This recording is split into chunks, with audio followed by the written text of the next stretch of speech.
Welcome back to Duvet Diaries.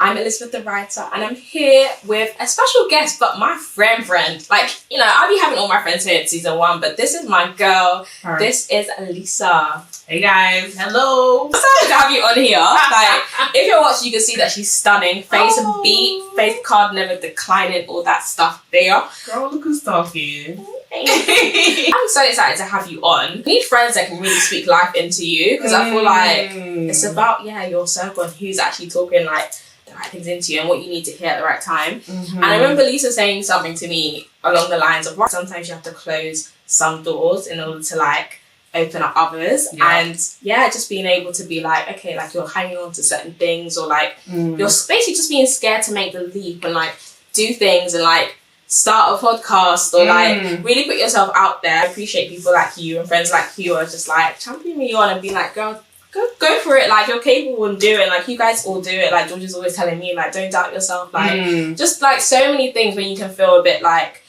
I don't know, just doubt yourself and have that whole like imposter syndrome and all that stuff. Like you need people in your corner that are fighting for you and you're one of them. So I appreciate you, girl. Of course, any day, every day. And like, I think with imposter syndrome, because it's funny, I was talking about this literally yesterday night, I think. No way. Imposter syndrome, for some reason, a lot of it is put on women. Like, for one, like you don't really see many men being asked about imposter syndrome. Yeah, so true. Like, where? Because apparently they don't have it. They definitely do. But anyway. And the other thing is, like, I think as friends, like, your friends are supposed to empower you and, like, build you up. And, like, if your friends aren't doing that, are they really your friends? Because, like, I only want the best for you. I only want the best for all of us. So it's like, why would I ever speak you down? Do you know what I mean? Yeah, and that's the thing, and I love like my friends and I love the people that I'm surrounded with, and also love the community that like I'm building here, because it's just very much about like meeting people where they're at, like that's a key part, but then also just supporting them and like showing them like, like we're all in this together and like we're gonna ride for you and we're gonna support you and remind you like when you do doubt yourself or when you do think you're not worthy, you're not capable, we're here to say like, look at all the stuff you've done before, and even if you didn't do any of those things, look at the person you are and what you're capable of doing, because you're that girl, you're that guy, you're that person, like you can actually do it. So like I feel like just creating like a safe community in order to feel like your best self is like kind of what Duvet Diaries is about. So here we come. You had to be here with it. But I kind of wanted to talk to you, and I just wanted you to kind of share like so much of like your journey as well. I always think like, because you went to university in London and you went to a creative university. Yes. And I guess as creatives, there's not really a set way or set path to sort of, I guess, get into. There's no path. There is no path. We're really just out here just trying to look for something, but like it's murky. Like I can't see, like it's hard to get into it, or like just even like position yourself as a creative in today society, and just in London and just generally it's quite difficult. But the one thing I'd always say is that I really respect the people that went to university and like a creative uni and like did creative courses, because it helps to position yourself into the industry you want to be in, even though obviously, as we said, it's not really a direct path. But I kind of wanted to talk to you going back to, you know, applying for uni, the course that you did, your thoughts behind it, and like take me through that. Oh, whoa. She said, whoa. Do you know what it is? Yeah. Okay, so I'll take you through the story and then my thoughts on it, because in secondary school, I was always doing fine art. I was always into art, but I didn't know what part of art I wanted to touch. Like I didn't know what part was going to be my calling. Right. So I tried everything, like every single thing, every single project. At the end of the year, I made sure that it was different every time, so that I could like try different things. Like I did painting, sculpting. I did bloody I did a cast of my hand. Like I did like ink it. Like I did all of it. Like different things at every point. And then when it got to uni, I still wasn't sure. Like I still didn't know what part of. I knew I was a creative. Yeah. I didn't call it that back then. I just said. Yeah, no one knew what to. Yeah. No one see. I swore I was a hipster. Oh. I swore you couldn't tell me anything. I thought I was a hipster. It was a personality trait. Yeah, it was. Yeah. So like when it came to uni, I applied for a foundation, and that's why I started. And I think because of that really helped me to realize that it was graphic design / like digital design that I was into. Yeah. So during the foundation, I specialised in graphic design. Right. And then I heard about this course called advertising and brand design. And when I heard about it, I was like, that sounds like me. But I didn't know what the advertising was. Right, like what is it? Yeah, what is advertising? Because that wasn't a module in school. Yeah. School, all I had was paint and sculpt. Right. That's all. Something is like digital media. What is that? Yeah, digital film. Film? What? Film is a course. Right. Just what? Yeah, we literally had no clue. Yeah, not like I thought on film they just watched film. Bye. You remember in primary school when they like wheel in the big TV and was like, oh my gosh, yeah, we're doing no work today. Yeah. That's what we think of film is, but no. No, they're doing real work over there. But yeah, I found this course, advertising and brand design, and they came to speak to us about it. They came to speak to that foundation about it. And when they spoke about it, I just immediately knew. I was like, this is the course that I need to do. I have to do this course. Right. I was going to do graphic design, but for one, a lot of people told me that graphic design is really oversaturated because so many people think that that's what they want to do. So a lot of people just like graphic design was a buzzword at school. Everyone was like, oh yeah, graphic design. I was like, I don't know what that is, but I was like, you ran. But yeah, it went around a lot. So I guess people just had an idea of what they thought it was, not actually knowing what it was. Which is why I think doing things like a foundation year and like being in the environments where people come in and talk to you about the different options is just so important. Like I wish like I knew more of that and was a bit more like well briefed. Yeah, I think a lot more schools and like universities should advertise foundation years more. Yeah, they talk about gap years, but they don't talk about foundation years. Yeah, and like I know so many people that took a foundation year and it's made such a difference in like where they've ended up. They thought they was going to be a lawyer and then they've ended up in medicine. Do you know what I mean? It's like, exactly. Yeah, you can end up it's not just for the creative industry. Yeah, it's just generally. Exactly. So I think that's really helpful, and I feel like if I didn't do that, I wouldn't be where I am right now because I would have gone to Brunel and done game design. Wow. That is so dope. With the little gamers. I would have been with the gamers.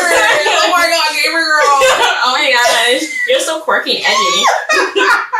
No, but that is so jokes. But yeah, because it wouldn't have been what you actually like what your heart desires, you know? And I feel like you probably so much more fulfilled doing what you ended up doing as opposed to what you could have done. So. Yeah, 100%. Like, I can't even imagine myself doing game design for 3 years, locked in at Brunel. No. That is wild. Yeah. And I feel like as well, the fact that I stayed home was like a big, big part of my uni experience. And I think about it a lot because I visited so many of my friends and like we was wilding out, baby. Outside before outside was even a thing. For true. Yeah. But like if I had lived away, I think that I would have got lost in the sauce. Yeah, because you're coming back to your yard, so you actually have to come correct. I couldn't get lost. Yeah, there's no time for that. You better fix up when you got to the front door. Yeah. You better, literally got to go. Oh, I had a lovely evening chilling in the library with the classmates. Working hard late. All night in the library. Meanwhile, where were you? Don't worry about it. No, but definitely, I can imagine that. Yeah. I think it shaped like my uni experience of not only like being able to like visit that vibe and then come home. Like I didn't get lost in it because I could just go get a bit lost that one night and then come back and be like, oh wait, no, like reality hits. Like I actually have to attend uni. I actually have to do my work. Like let me just get this done. Right. And like my mentality throughout uni was, let me get this done. Like I need to do this and do it to the best of my ability. Like that's so good. I'm not trying to scrimp and because for one, I'm paying for this shit. Yeah, it's expensive. £9,000 per year. No, it was like 9.2. It was like it was over $9,000. Bullshit. Yeah. For us to be in COVID. Anyway. Don't get me started. It was like, ooh. It's okay. We're moving on. Yeah, let's leave that. Yeah, let's leave that in 2020, please. Yeah, for real. But no, I really rate that because, like, I guess I did English and media at university, and I felt like I wanted to do journalism, and I felt like I wasn't given the sort of or made aware of all my options. Yeah. And initially they're like, oh, don't they'll basically that's the term I was looking for, pigeonhole. They're like, don't pigeonhole yourself, like do English and media. English is a really well respected course at Russell Group Unis. I let them feed me all of this and I was just like, I don't regret not being in London though, because I felt like I wanted to like go out and see a bit more of England. You know? Let me do a little UK tour, UK tour, and I did UK tour. But no, like I feel like I wish I just kind of knew a bit more, and I feel like I really respect people who like you who do like foundation years, or like people that were just open to seeing.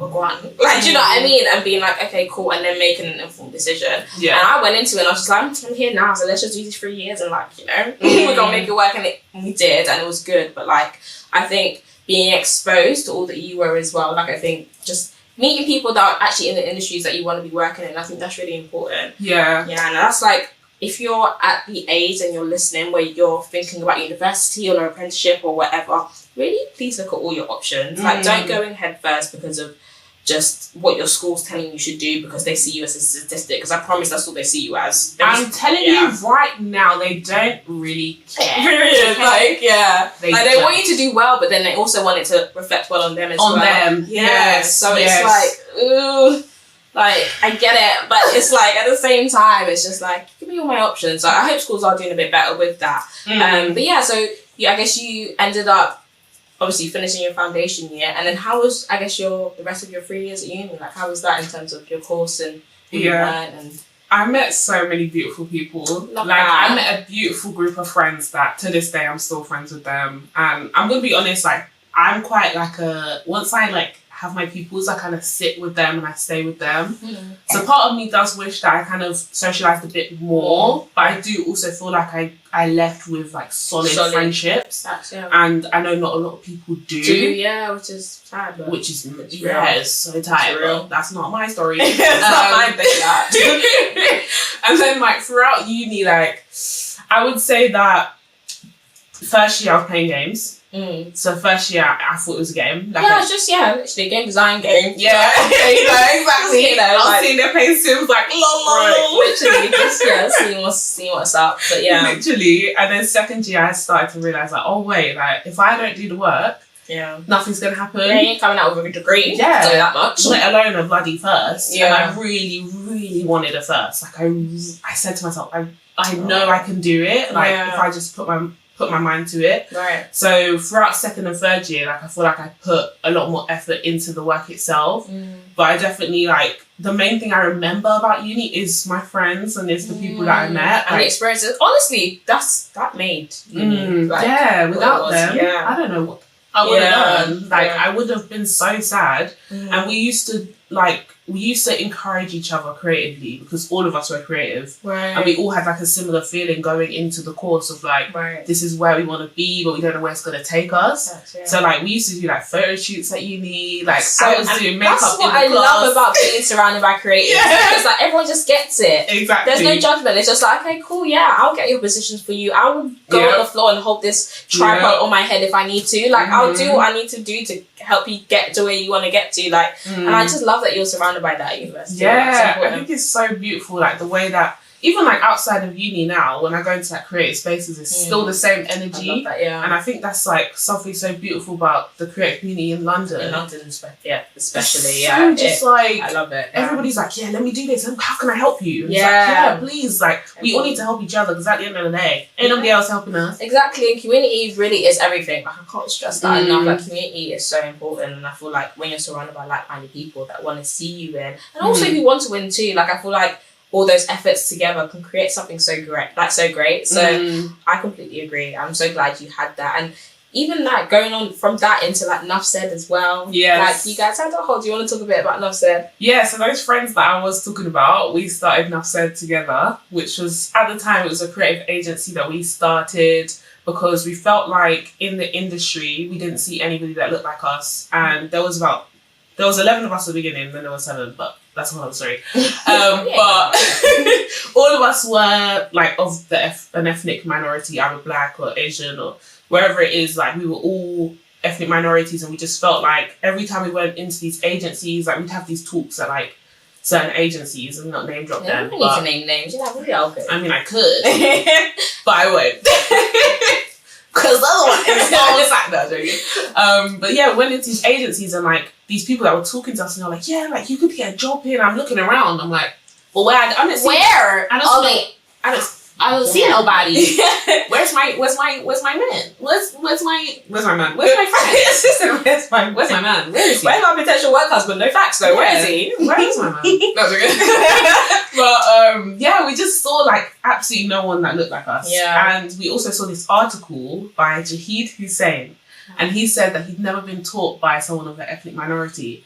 And we all started looking back at our lives. And then you realise, yeah. And it's so crazy because this is why, again, community is so important, because you don't even realise that's a thing until you talk to other people who have had a similar experience, and then you're like, oh, this is a thing. But if you're just living like isolated and, you know, not in your own lane and just focused on your own lane, and you're not networking or talking or like having any sort of camaraderie with other people, then you're unaware of these things and realising that they're actually issues that can be solved or should be solved, rather. Yeah. So it's like, that's what's important. And even just saying that, like thinking back to school, like, there's very few teachers of ethnic minorities that you're probably taught by, which is just wild. It is wild. I mean, well, especially in my area, like, to be honest, in my area, I live in Kent, deep Kent.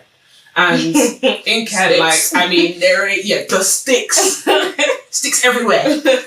There isn't really many, well, at the time, there wasn't many ethnic minorities at all. Like, we were one of the only black families in our whole, like, area. But, like, what I found beautiful about reading that article, because I think my friend Kemi read it first, and then she brought it to us, and then we were all like, yeah, and it was really validating, like to hear everyone else be like, I haven't been taught by anybody even black, like Asian, anything, like, and we were all like, wow, like that's mad that all of us, we all come from all these different places, and not one of us can sit here and say, I've been taught by someone that looks like me. And I think it's really important because later on in uni, I never experienced it.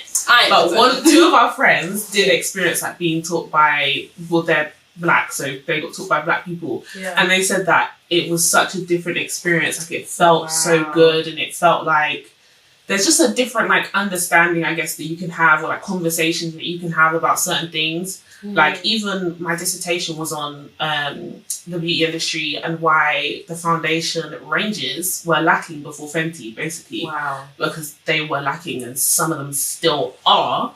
But you know who you are. Y'all know who you are. Do better. Bring the shades, because I'm not the darkest. Okay? That part. Do you know what I mean?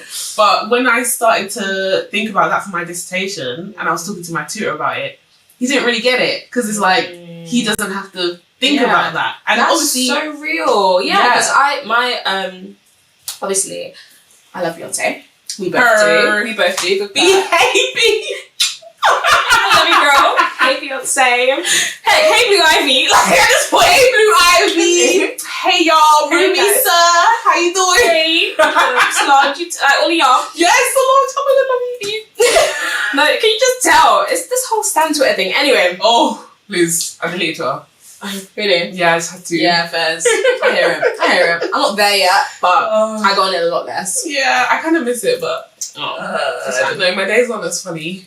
Yeah, that's what I'm saying. Twitter's funny. I feel like if you grow up on Twitter, like you're just Anyways, back to Beyonce, Queen Bee. Back to B. I did my dissertation on her Lemonade album.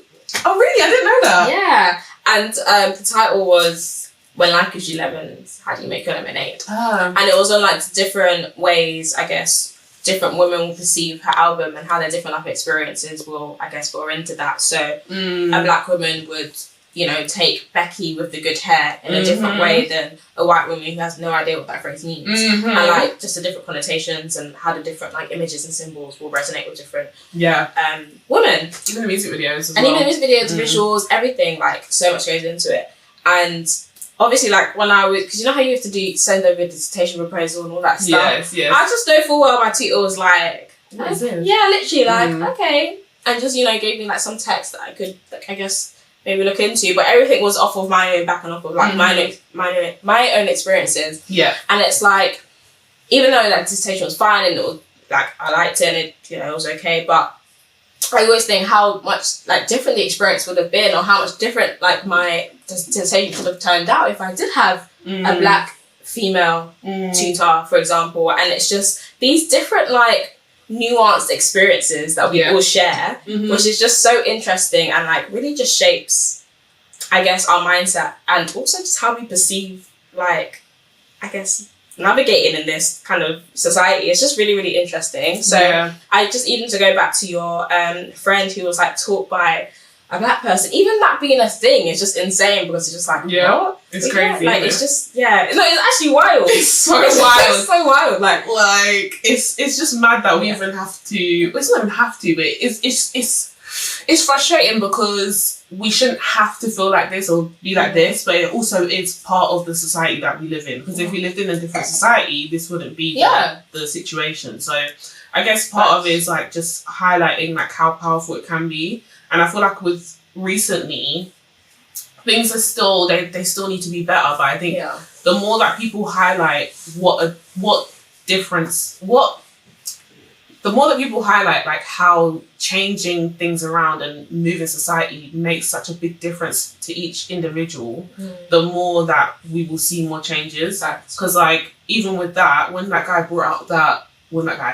Hussein wrote that article, I don't know that he thought that these kids in university would now make a whole creative agency, which is and insane. Put on events and do this and do that, like all based off the back of his one article. Right. And I just think that's the power of like talking about your experiences and like opening it up to the world and to society. Because the other thing as well that I've realised, I used to be so angry at other people, like, why don't I have a black teacher? Why don't I have this? Why don't I have that? But they also don't see the problem until you say it. Yeah, exactly. They don't know. That's not their problem to look for. Yeah. Do you know what I mean? Yeah. So it's like, if and that's a hard pill to swallow, by the way. Like, yeah, like that's not their, like, that doesn't affect their day to day. And they're not going to fight that battle for you. They're not going to. Like, when you tell them, they still might not. But the point is, it's just like, unless you like give yourself a fighting chance, like speak on it. Yeah, exactly. So I hope that like the more that we do talk about these things, the more that we see, like for younger kids especially, like growing up in school, I think having a black teacher or just somebody in the school that looked like me, that was in an authoritative space, like I might have been able to open up a little bit more. I might have spoken about things differently. Like, you just never know what effect that can have on people or on young people especially. Like, I think it's just everything that we do really is for younger people. Yeah, like, we think and about people coming after us. I believe in that so much, because I think like when you stop thinking about them, then you're no longer, you don't see the plot. Like, exactly. You lost it. You completely lost it. Because it's bigger than some you. People that lost it. Yeah, and it's no, yeah, it's true. But yeah, no, it's a big thing. And like, I think about, because obviously I grew up in, I guess, more central London. I don't want to say southeast, but people be telling me central London, so it's like whatever. So southeast, central London. Girl, I'll never tell you, because everyone used to tell me, you don't even touch London. I'm like, bro, give me my postcode then. Technically, I am. Yeah, no, literally. But no, and so I feel like I was surrounded by a lot of black people, like day to day in my school and stuff. But in terms of teachers, still the majority weren't black. Yeah. But when I did have like, it wasn't even me ones that are teaching. Sometimes it'll be people that I see, like teachers I see in passing, and like the sort of just, it's just a different dynamic, and it was just really interesting, and like the sort of immediate feeling of like being safe. Yes. Like, oh, you get that, or like, do you know what I mean? It's just a bit different. It's underrated. It is underrated. It's so underrated. And you don't realise how much of an impact it can have until you've gone so long without it, and then you're like, oh my gosh, this is new. I welcome this. You know, so in the workplace as well. Like, and it trickles into the workplace. Like, a lot of the things that we identify in school, we don't really have terms, because back then we didn't really have terms for like microaggressions, or at least we weren't aware of them. And like, like we have no clue, and we just thought like, oh, this is just the experience, like whatever it is or it is. And then you see that kind of echo into the workplace, and then now there's like terms for it, and like people are talking about it more, and it's just really interesting to see how almost this like your school environment becomes like, I don't know, it's like an echo chamber. Yeah, it's an echo chamber, because then everything from there echoes out into like your work, your life, and how you maneuver. Yeah, it's mad. Like, even like when I think back to school, like even secondary school, all of that, and then the way I moved in the workplace. Like, I was saying to my sister the other day, I have like a I don't want to say issue, but it's giving issue. I have an issue with like authority, and like I've been taught from day dot, from birth, from Google Gaga. So silly. I've been taught to respect my elders, and I've always have, because like it's been drilled into me. So then when I'm in the workplace, or when I'm at school, and like I'm being told like, oh, you can't wear your hair like this, or oh, like the way that you move with customers, like you come across aggressive, which is mad, because I'm not aggressive person unless I need to be. Unless you.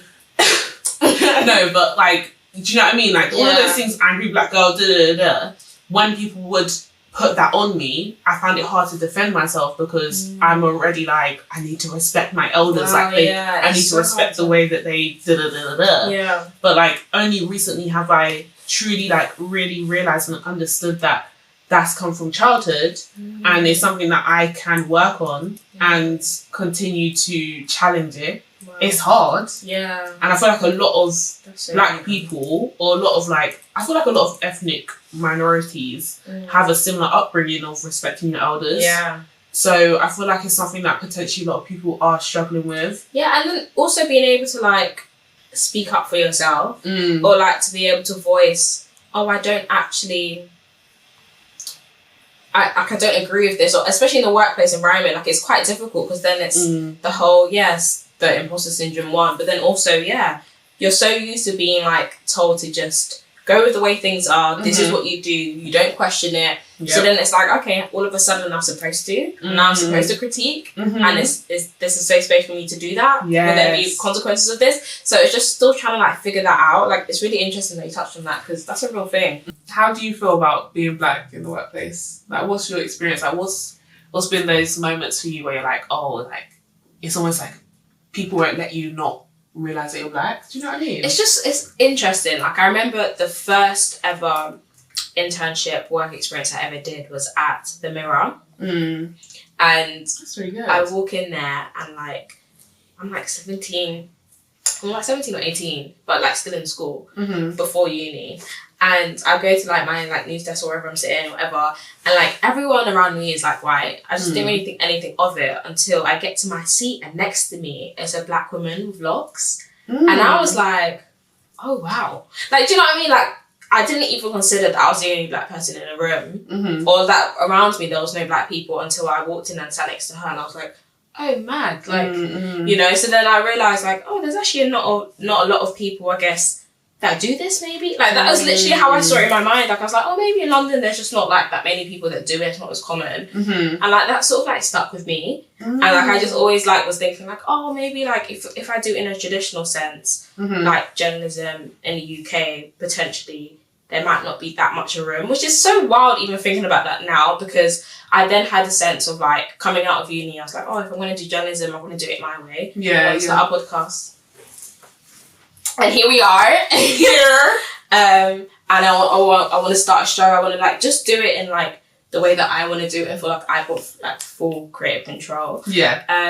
Which is just, so it's interesting that you even asked that, and then me thinking of that experience and just that thought, because the experience was still great. Like I loved, as a first work experience, working at the Mirror, like that was amazing, and like I absolutely loved it. But it's just like key little things like that I'm like, oh wow. And you realise how it kind of like impacts you moving forward, and just how you perceive things like moving forward, and the things that you have to unlearn and stuff as well. That makes me think about like I talk about this with like my family a lot, because basically my primary school, because all my siblings are like 2 years older than me, or 2 years older than each other, we were all in school at one point, and we were all in the same school.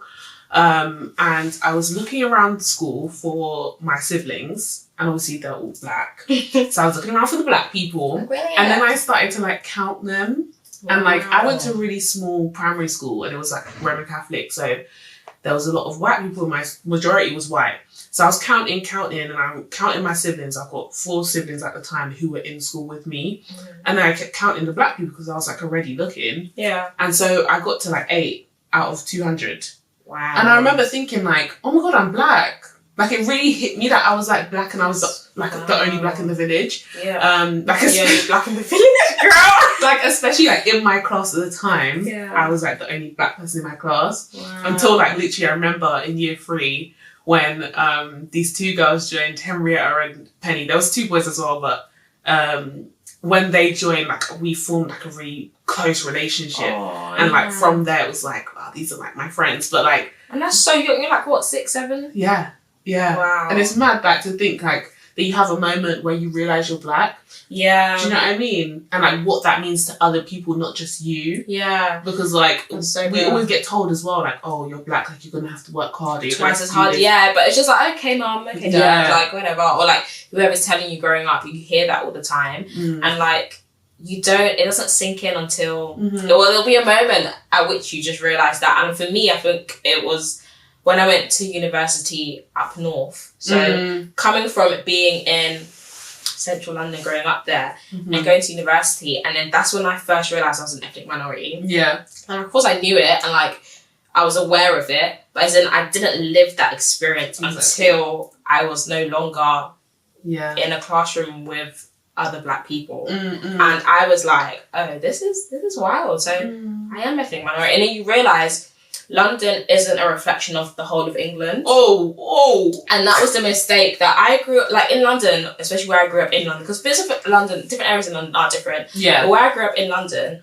I was in a bubble. And I had no idea that like going to university outside of London was going to slap me on the head the way it did, because I was like, oh, okay, like I really was like in my own bubble. Yeah. So, and I think that's when I realised like, I was very aware that I was black, but I wasn't as aware of how much of an ethnic minority I was, and my experiences, and just like how that I felt made me different, you know, which was just wild. So I think that realisation that you're black, it will slap you. Yeah. And which I guess leading back into kind of being in the creative industry, and like your experience at university with your peers, and like you creating enough said, and like allowing your experiences to shape what you create, and like produce what could have been like, you know, your struggles and things that were not necessarily the most positive things, like allow that to kind of, you guys have created beautiful things, and like what you're forming and what you're doing, and also what you're doing individually as creatives as well. It's amazing to see. And I wanted to kind of touch more on just sort of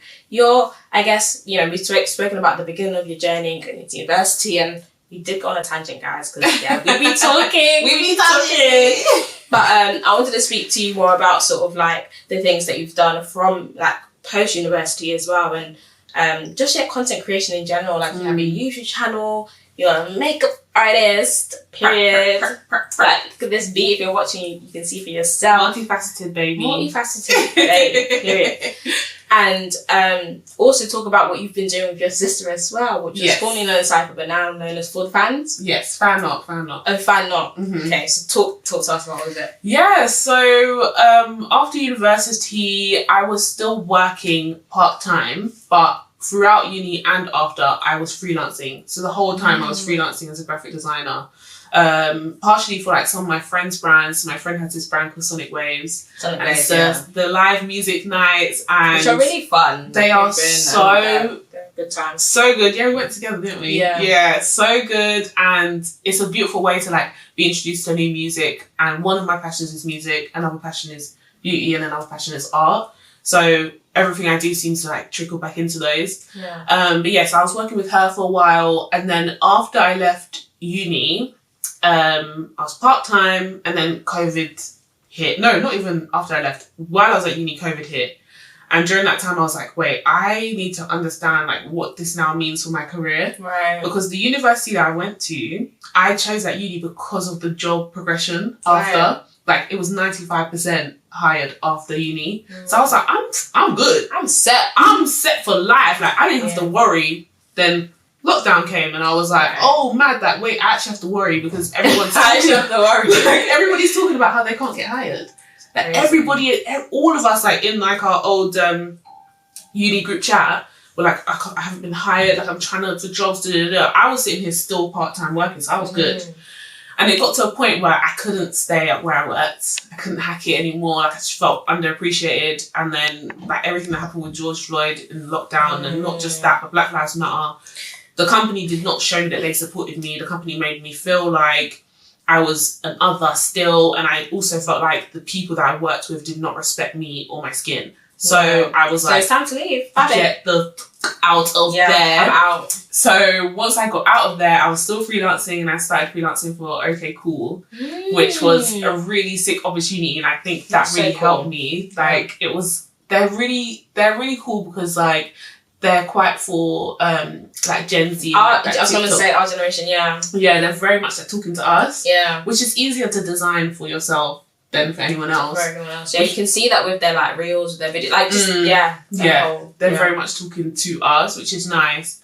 So through working for them, I ended up meeting like a good couple other creatives, and then I went on to get to my job, which I'm at now, which is UDocs as a graphic designer. Amazing. And their creative agency, and like I've just learned so much throughout my time working there. And I feel like for me, I realised that once I had like a corporate job, because I don't think creative agency is a corporate job, I'm not gonna lie. I'm screaming. Like, we're not really corporate. Like, it's different. I go to work in my tracksuit. I love Baby that. girl. I love that. We be walking around Shoreditch in my tracksuit. And that's so cool. It's like, so sick. Let's get with the program, because who's trying to wear a suit and tie? Do you know what I mean? I'm not wearing heels. No. Yeah, we're not doing that. So once I got that job, I realised that I still needed like another outlet for my creativity. Right. Because like I've been freelancing this whole time, and like I was having these other ways to just express myself. Yeah. Always been doing my makeup, was helping my friends with their makeup, blah, blah, blah. Right. But I didn't have the YouTube channel yet. And the YouTube channel was in the making from years. Yeah. Like I remember the first YouTube video I watched, and it was Grace, not Beverly, what's her name? Grace, oh my god, I can see her face. Oh, she can't remember this. She has a family channel OG. now. Yeah, she's an OG, like top 10 at that time. Yeah. YouTubers, like she has a family channel now called The Family Hood with like her family. I can't remember her name, but her name's Grace. And I remember like that was the first YouTube video I watched, and since then like I didn't watch TV. I watched YouTube. YouTube was my TV for sure. Yeah, like I did not come home to see bloody CBeebies. No, I was on YouTube searching up the makeup tutorials and watching people like Uche and watching people like Jackie Aina and like all of these women that taught me how to do makeup. Also like taught me a lot about being a woman, being a black woman, and loving the skin you are in, and finding products that complement you. And representation is so important. It's so key. And like I feel like because of them, I started to realize that I could do it as well. And like last year, or the beginning of last year, no, actually it's been 2 years now since I like actually properly started making content. And ever since I started, like I just feel like it's what I'm supposed to be doing. Like there's no like doubt in my mind that like I'm not supposed to be making these videos. Right. And I feel like the more that I do it, the better I get. And also like the more I understand like who I'm trying to talk to and what I'm trying to talk to them about. Yeah. Because it's like at first I just thought, I'm just gonna make vlogs about my life. Yeah. We all go through that. Yeah. Everyone does the vlogging stage. We all do. But like it's important to just put yourself out there, and that's a big step too. Yeah, exactly. Yeah. And then that's led into like making content on TikTok and stuff, which I've been having a lot of fun with. TikTok's so fun. It is fun, you know. I talk about TikTok all the time. I love TikTok. It's so fun. Like I really do like enjoy the content there because there's not that pressure on it. Right. Like compared to like Instagram and YouTube, like I feel like YouTube is like a lot more about community. Right. And then Instagram is more image gang. And then TikTok is like real life. Yeah. Do you know what I mean? And then the ones that are for you will find you, and then you will find such an organic community on TikTok. Exactly. Yeah. But the thing that I feel like from all of it, I've learned about my creativity and like who I'm trying to talk to.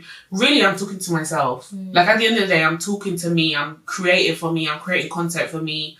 Because being a creative, like I think a lot of the time when you're creating stuff that you're not connected to, it's really difficult to make it good or to make it like affect someone else, because it's so true. It's not and it's not believable. Like you gotta believe what you're saying and believe what you're doing, believe what you're creating, because that's how it has impact. Exactly. And I feel like that's something I've only just hit the nail on the head. Like I did a 60-day challenge on TikTok, and the 60 days ended up being 4 months, but you know, but we finished it. We got there, right? And at the end, like I did like a review of it, and I didn't like plan what I was gonna say. I just kind of said it off bat, and I remember like it just came out. I was like, when you create content or when you're doing this challenge, like make sure you're doing it to like you're talking to yourself, because like at first I wasn't, and I think that's why I found it so hard to like actually finish it. Right. Was because I was like, oh my god, yeah, let me talk to my target audience of Gen Z. Or let's just do like make it personable. Like make it personable to you. Yeah. And people really respond like when you make it more personal, I find. Like when you like open yourself up a bit more, people respond to that, and then that's how you start to build a community. So I couldn't agree more. Like that's so key. And I think also just feeling, I feel like I say it all the time, so it's like, am I a broken record maybe? But I just feel like feeling like you could be your authentic you. And I feel like it's such a buzzword now, and I do understand that. But I just feel like when you're your most authentic self and you're you, and you allow yourself to be unapologetically that, you attract people that support that and are like that too. And you will find your people, and you will find people that support that sort of content, and you'll build a community in that sense. I just feel like, and also it does a lot for you. Then it feels like a creative release, because why are you creating content that is not even genuine to like what you want to be creating? Because then what's the point? You're just doing it for someone else. But whereas when it's you and it's organic and it's real to you, then it actually feels like it feels like an outlet. It feels like an expression of your creativity, and I feel like that's what creating content should be about at its core. So also I think at first I was very much like, I had in the back of my mind like, oh, I could get a brand deal, I could get this money, I could do that, and it was like always in the back of my mind. And then also then it changes your tone. Then you're trying to be like, you're trying to be something that you're not. Because you think you're gonna get paid to do that. Right. But at the end of the day, like a lot of these people, into you. They're buying into the personality. Like I think of Monet McMichael. Oh my gosh, Monet here. Yeah, I love her. We love Monet. We love Monet here. Like I'm gonna say girl if you're watching, but it's just like let's not like hey girl. Oh gosh. No, but I do love her because I think she's such a good example of like how she was just herself. Like I remember seeing her her transition videos all the time. Like I always see them. I was like, oh my god, this girl is just so like peng. Yeah, like, she just gives man. energy, and like to see her be so successful online is just a testament to like being yourself and creating success. Right. And like I think a lot of people, some people they are successful, but they're not being themselves, and you can tell. Like I can always tell like when someone's not being genuine, and like I don't want that to be for me. Right. But I also think like, since I started, so I had this like idea like, oh yeah, I'm gonna make all this money, and like 1 year in, I hadn't made no money. I lost money. Like, I'm trying to get up to 100 subscribers, and it's kind of hard out here. Listen, I know exactly. Like, bro, I'm still under 500. I'm on like 263. But it's growing, But like, I appreciate those 263 people. Yeah, do you know what I mean? Tuned in, They're actually like there, like they wanted to follow me for a reason. Right. And like, I think if you do it for money, like everyone says, oh, doing it for money, you're not gonna make it. It's real. Like if you're trying to do it for money, you're not gonna make money. There's no longevity in that. Yeah, and also it's so inauthentic. Like it's so just like, and it's just like, okay, you actually might make the money, but then when someone who believed that the person you're showing them that you were online believed that was the reality, and then they met you now and you're nothing like that, then it's like, what have you actually got out of that? Exactly. Other than the bag. I mean,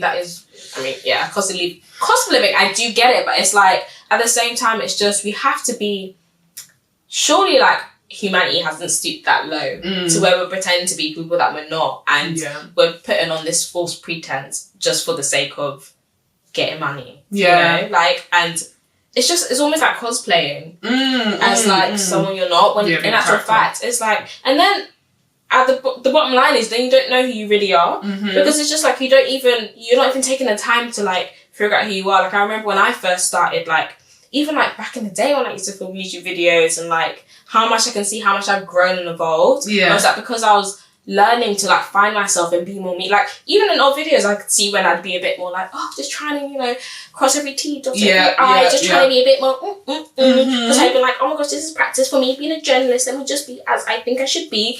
When in actual fact it's like, okay, but the videos where I'm just like with my friends and like I'm just being myself, those are the ones that people connect into because I'm showing my most authentic self, and like that's a journey, and then you get to figure out who you really are and allow yourself to be who you really are, and be okay with that. So I feel like it's such a beautiful journey, and like it's so interesting to hear you, and like it's also like inspiring to be like, like you're still doing it and you're doing good at it, and like you're like evolving, you see yourself evolving through it, and you're sticking through with it, and it's I'm proud of you, girl. Oh, girl, I was literally gonna say like it's funny that you're saying that I've inspired you because you inspired me. Girl, stop. Like, why do we do this? You be like, girl, stop. But really, like, tell me more. Tell me what else have I want to hear everything. Everything. Don't miss anything out.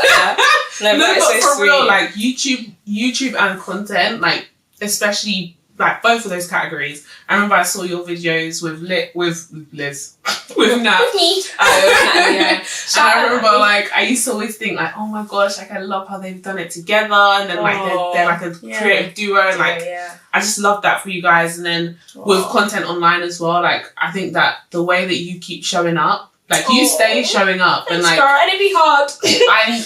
Girl, it's hard, but like the way that you show up every single time, and you just give it energy, you give it spice, you give it everything nice.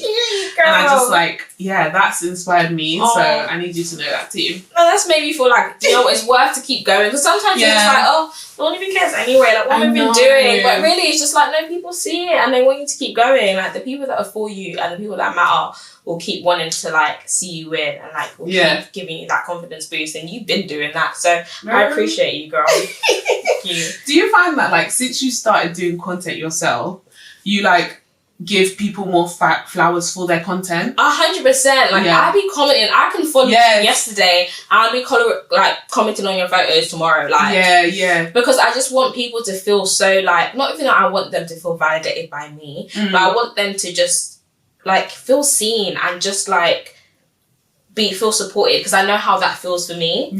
So it's just like I always wanted to give people their flowers like all the time. I just love it, and I think maybe it has got a part to do with just doing content yourself, and you know how difficult it can be and how disheartening it can be. But I've been wanting to like, I'm like, keep going. Do you feel the same? I feel the exact same. Like once I started making any content at all, I realised like the importance of a comment, the importance of a like how it can, and a genuine one too. Yes, a genuine comment, like, or even emojis, like at this point. Because I know sometimes it's like, what do I even say? What do I even say? You really be feeling like girl maths trying to figure out a different comment.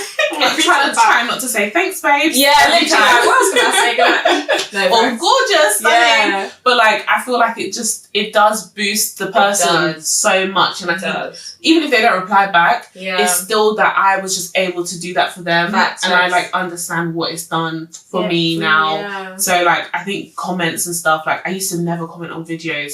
Ever. You know what? When I was watching YouTube growing up, I don't even think I even had a YouTube account. Really? I would just be watching YouTube videos, and like when they would like, comment, subscribe, I'd be like, oh yeah, I'm excited. So on to the next video.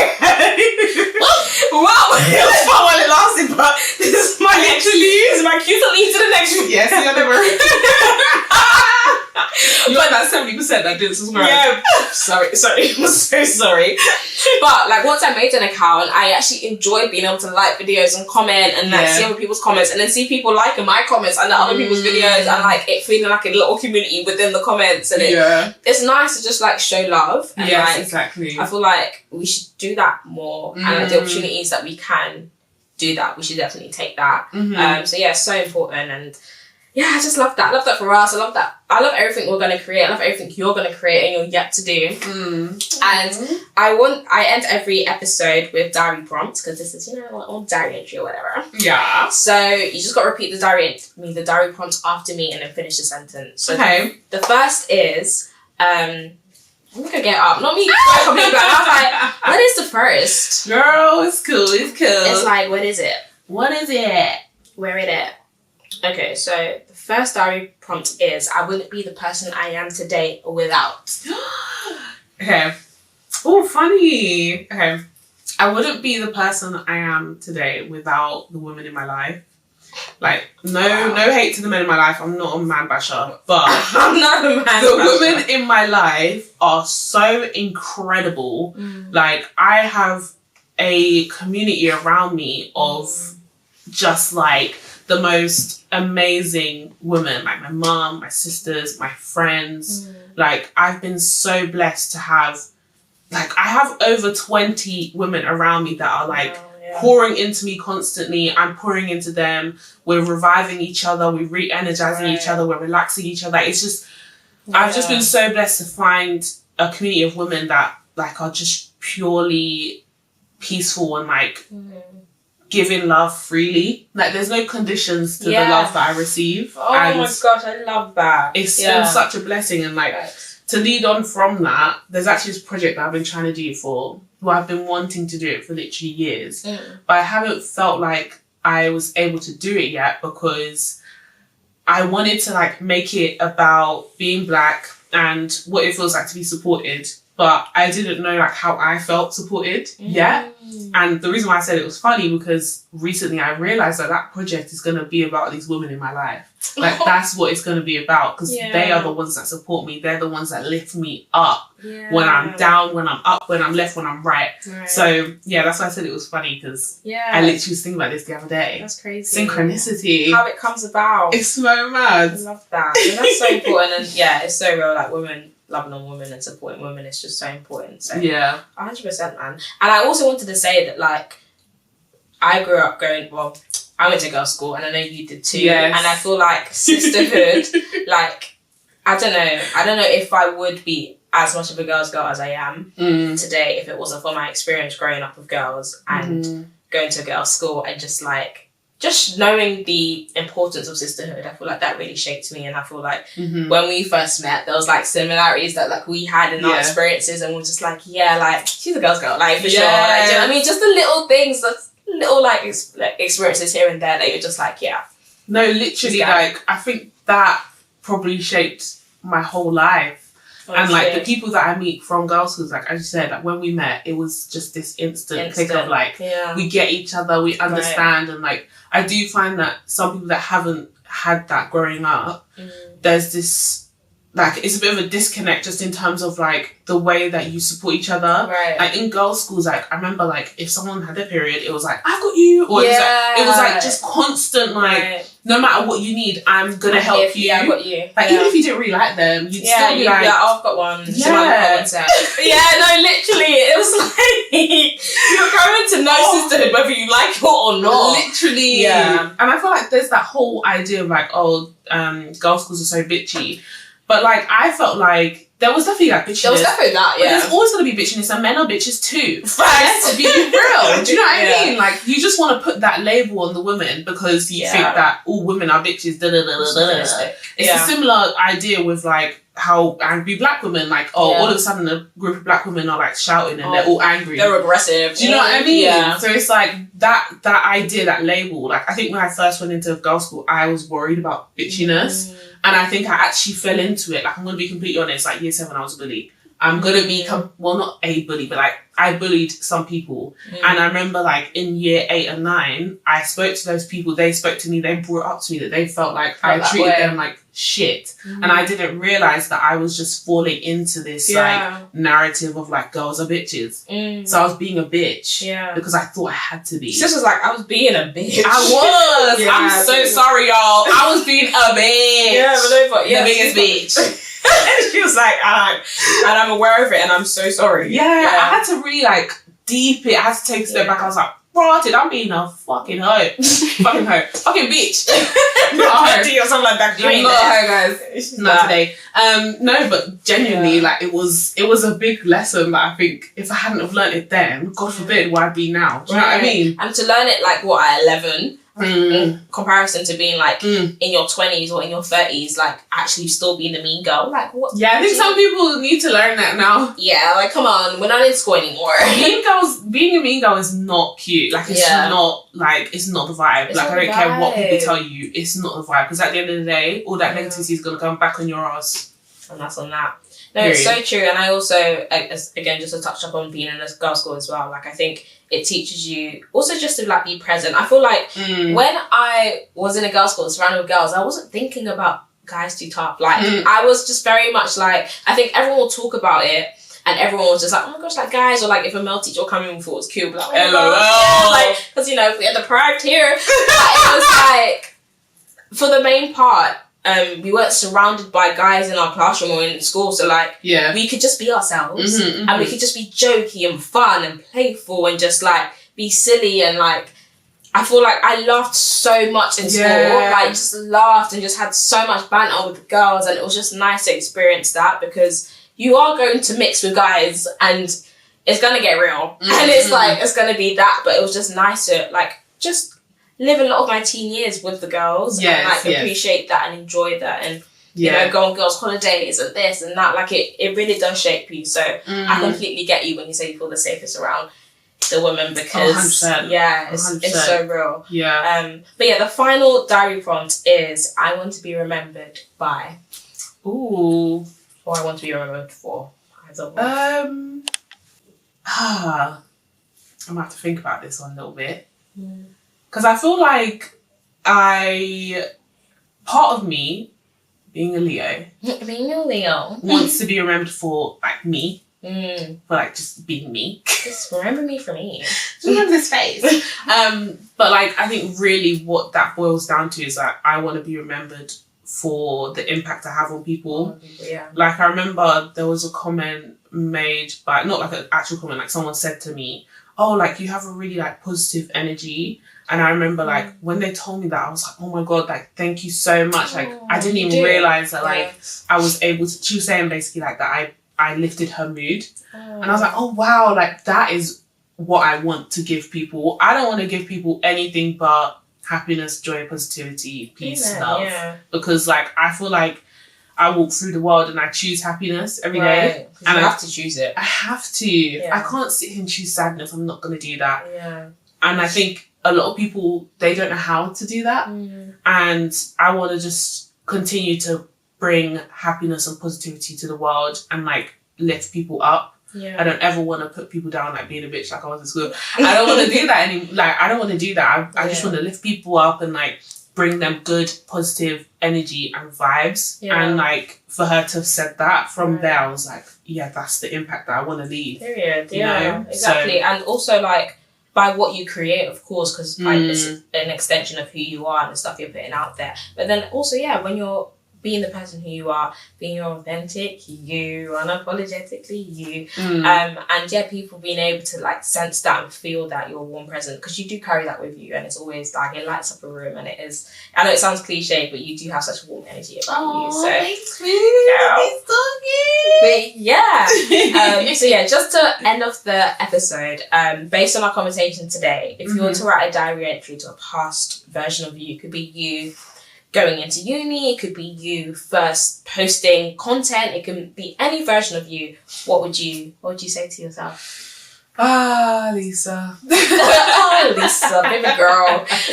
I think I would talk to like me probably in like second or third year of uni. And I would say to her, be you like fully in every room you're in.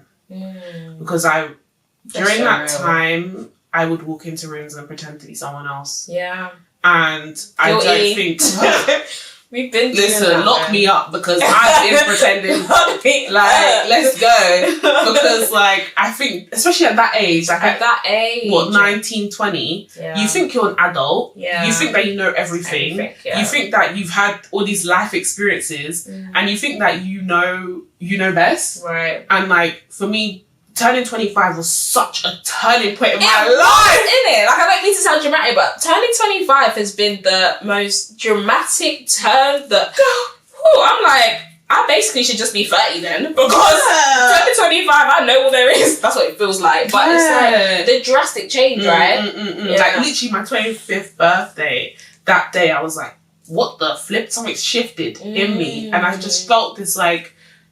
It's not, I wouldn't say like wiseness, but I would just say like a knowing of like who I am. Right. Like I just felt like I knew who I am, and I wish that I could say to 20-year-old Lisa, like, listen to who you are on the Yeah. inside, because she's in there, Yeah. but you're not listening to her. You're listening to all these other Everyone people, else, facts. all these other motherfuckers. That's like, so true. you're being validated by Instagram likes. Yeah, Baby girl, literally. Instagram likes are not real. Yeah. They're not real. Like, it's not real life. Like, Yeah. social media is not real life. Like, That's figure up. out who you are without social media. Yeah. Figure out who, like, what you truly like So without real. social media. Yeah. And I think a lot of girls, kids nowadays, they need to find out who they are without social media. Like, That you part. can't avoid it because it is so much like a part of our lives. Yeah. But I think that, like, if you're able to take time away, or like just like figure out who you are without it. Like, don't be like your username, right. Because your username is not you. Like, it's a username. It's a username. Like, it's an account login. Yeah.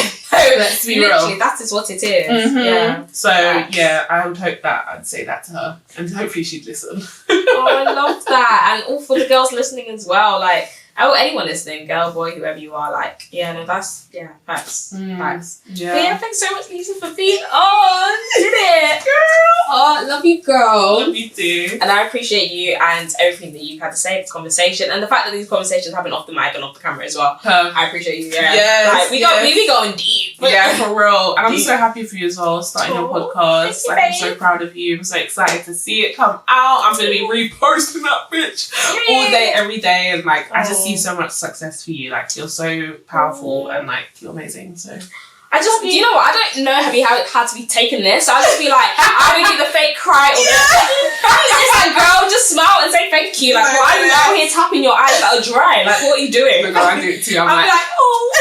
It's like, but no, I appreciate that, and I thank you, and yeah, I love you, girl, and yeah. So thanks, guys, for watching. Tell and for listening. Tell the people where they can find you. Oh yes, you can find me on YouTube, TikTok, Instagram, in real life. Actually, maybe not. Maybe not. Maybe. Actually, nah, don't find me real life. Don't find me real life. But my at on TikTok, Instagram, and YouTube is at Lisa Patz.